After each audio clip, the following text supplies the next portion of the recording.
आणि त्यामुळे तुमच्या लोकसभा निवडणुकींच्या बाबतीमध्ये आम्ही प्रश्न उपस्थित करायचा का? उद्धवजी, हा तुमचा घोटाळा आहे, आमचा थेट उत्तर आहे. आणि अजूनचे पुरावे पाहिजे तर उद्धवजी देतो.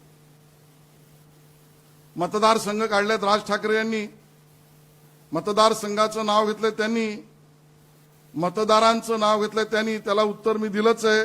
अन्य नावं, मुस्लिम नावं, दुबार नावं, अल्पसंख्याक नावं. आता मतदारसंघ शा देतोय. रोहित पवार निवडून आले कर्जत जामखेडमध्ये 1243 मतांनी. आणि मुस्लिम दुबार मतदार किती आहेत त्या मतदारसंघामध्ये? 5562. काय करायचं? करायचं काय? उत्तर देतील.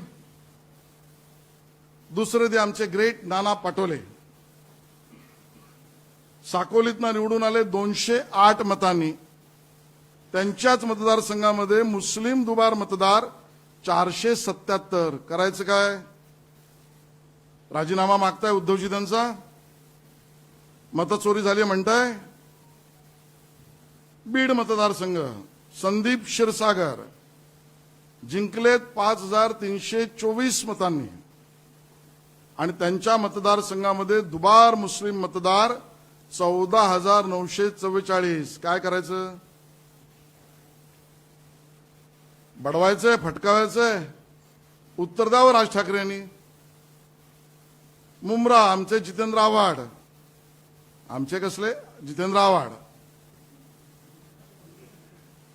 त्यांच्या मतदारसंघामध्ये 30,601 दुबार मुस्लिम मतदारसंघ. 30,000. माळशिरस उत्तम जानकर आमदार, दुबार मुस्लिम मतदार 4399. घनसावंगी राजेश टोपे निवडून आले 2309 मतांनी, मी चुकत नसेल तर. सॉरी, शिवसेना निवडून आली 2309 मतांनी. शिवसेना निवडून आली. आणि मुस्लिम दुबार मतदार 11,751. काय करायचं? दुबारची यादी तुम्हाला केवळ एकाच चष्म्यातून दिसते का? का राज ठाकरेजी, उद्धव ठाकरेजी तुमच्या चष्म्याचा रंग आता हिरवाच झालाय? लातूर